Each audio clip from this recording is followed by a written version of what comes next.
Alright, so yeah, today was just putting all the suspension together. Again, but one good thing, it's so clean.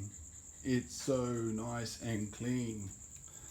It was brilliant. Absolutely brilliant.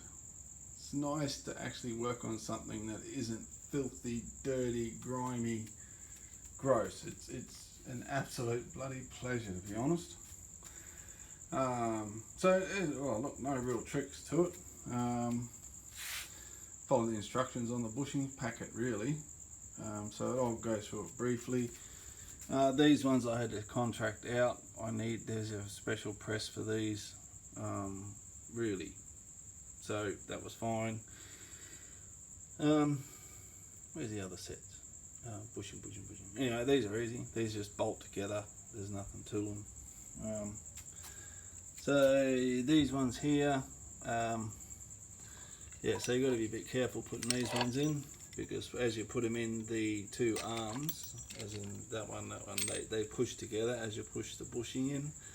So all I did, it tells you in the instructions, you need to make sure you support it. I just put a rubber mallet, just a small one, the small rubber mallet. I just jammed the head in there and it kept it apart nicely, and it did a great little job there. And the rest are just bolts, and I've just got the sway bar gear just ready to go.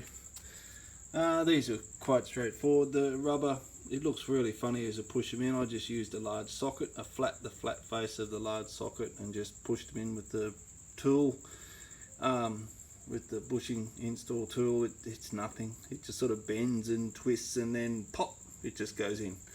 Same with the big ones on the top. So they're all whatever. I had a lot of trouble finding these brand for here. That's why it's different. But anyway, so these ones are manufactured like that. I bought these as a kit. That's how they come.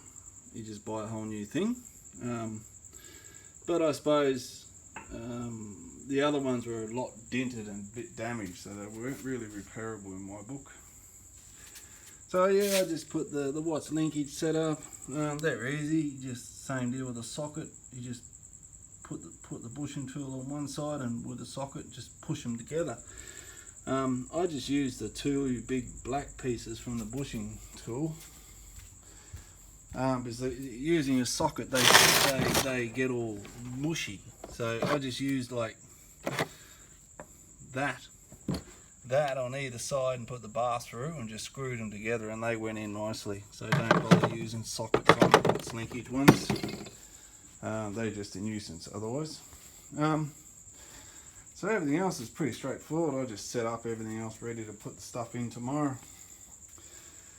These ones here, I just used the old one, thankfully, because these are a bit funny looking. The instructions aren't very good on them at all. The instructions are for like a different setup, with rubber on one end and poly on the other. So I had to go and have a look at luckily I left it together on the old wagon, and yeah, I had to use that, how they go together. So yeah, I'm hoping that's right. So that's the way it looks. That's the way I've done it, and that looks exactly the same as it was on the wagon. So but the instructions don't actually tell you that, so just be mindful of that. Yeah, those things here, one's a right hand thread, the long ones are, sorry, left hand thread, so you opposite way to install it, and the short one's just the normal right hand thread. So yeah, the long left, short is the right, so be aware of that when you put them in. Everything else is all pretty straightforward. There's nothing really trickery about it. It's just surprisingly time consuming, to be honest. You know, when you've got to paint it and clean it, when you know, as in make it pretty at the end, it's just surprisingly time consuming. This was probably 5 hours work. But I sort of did a bit of cleaning and all that as well, so I did a fair bit of muck around. I've got a lot of the bolts organised as well, which was probably an hour of that, organising the bolts to where they need to go. So got the engine mounts in, look at that, 351 engine mounts. So I got the pinion arm in, got that in as well. I actually didn't know where that pinion arm sits because of course the wheels have been in the air, and I didn't actually take a photo of exactly where it was sitting with the wheels facing forward. And of course I got no wheels on it, I got no steering arm, I got no nothing to determine where that pinion arm goes. So luckily I had the old my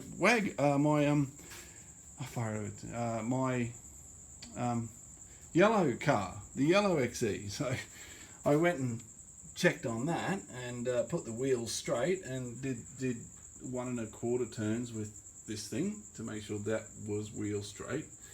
And yeah, and that's where it sits. So luckily I had the other car to determine where it goes. So yeah, not much else. It was just time.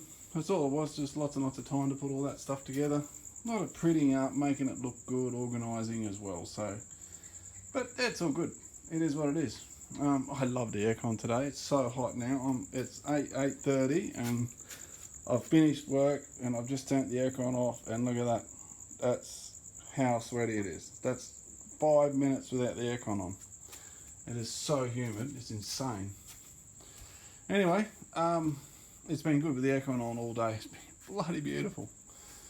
So anyway, there is nothing more to it. That's what my day's been. So I'm going to put it all together tomorrow. I'll do the front first and then I'll do the diff after that.